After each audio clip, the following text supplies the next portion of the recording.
বাগুইহাটিতে প্রাক্তন বিধায়িকার একাধিক অফিস ও গোডাউনকে ঘিরে রাজনৈতিক বিতর্কের সৃষ্টি হয়েছে। রাজারহাট গোপালপুর বিধানসভা কেন্দ্রের নবনির্বাচিত বিধায়ক তরুণ জ্যোতি তেওয়ারি বাগুইহাটি ৪৪ নম্বর বাসস্ট্যান্ড সংলগ্ন প্রাক্তন বিধায়িকা অদিতি মুন্সির একাধিক অফিস ও গোডাউনে হানা দেন। এরপরই বিপুল পরিমাণ সরকারি ত্রাণ সামগ্রী মজুত থাকার অভিযোগ সামনে আসে। বিধায়ক তরুণ জ্যোতি তেওয়ারির অভিযোগ, সাধারণ মানুষের মধ্যে বিতরণ না করে দীর্ঘদিন ধরে ওই সামগ্রীগুলি সংরক্ষণ করে রাখা হয়েছিল। বিশ্ববাংলার লোগো দেওয়া সরকারি সামগ্রী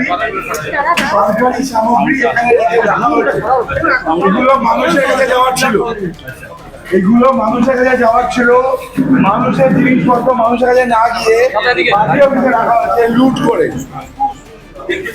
অদিতি মুন্সি এবং দেবরাজ চক্রবর্তী সাথে সাথে ছিল সব রাখাল এবং অন্যান্য যারা সবগুলো দেখুন।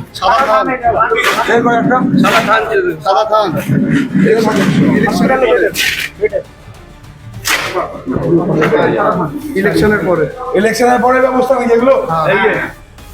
প্রত্যেকটা জিনিস আপনারা দেখুন, সরকারি লোগো, শাড়ি, এগুলো মানুষের ছিল।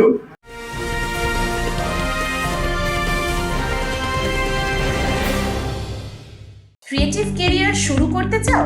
জয়েন করো arena animation Barrackpore. Graphics, motion graphics, animation, VFX, AI সব কিছুই এক জায়গায়। Admission open, call now.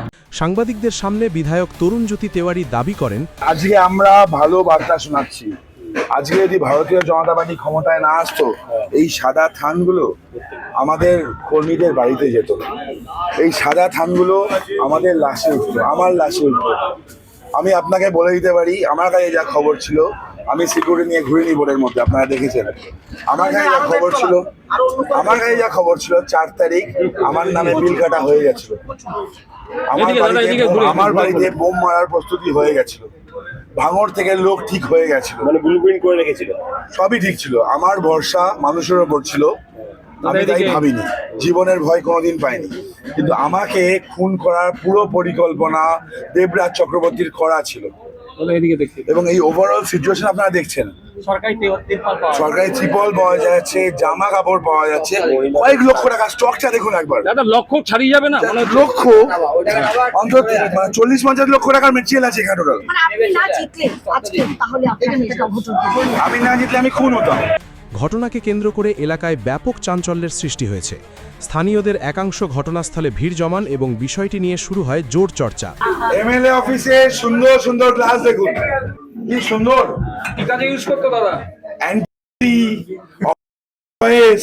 কি জন্য হতো? অদিতি মুন্সি এবং দেবরাজকে জিজ্ঞেস করবেন।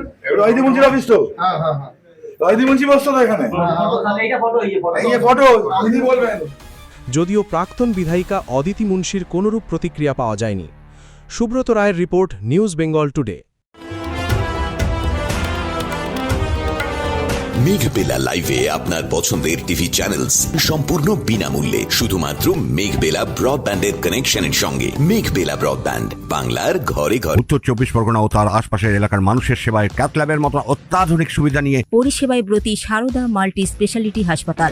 একই ছাদের তলায় মানুষ সাধারণ চিকিৎসা থেকে শুরু করে 24 ঘন্টা ক্যাথল্যাব, এমআরআই, সিটি স্ক্যান, এনআইসিইউর মতো সুবিধা এবার থেকে পেয়ে যাবেন সারদা মাল্টি স্পেশালিটি হাসপাতালে। প্রয়োজনে যোগাযোগ করুন 033-2592-0730, 2593-0730, 2593-3562 ও 9331275635 নম্বরে। আমাদের ঠিকানা Royal Park, Kalyani Expressway, Barrackpore, Kolkata 7,121,000। Sarada multi speciality হাসপাতাল, পরিষেবাই হোক আমাদের মূল লক্ষ্য।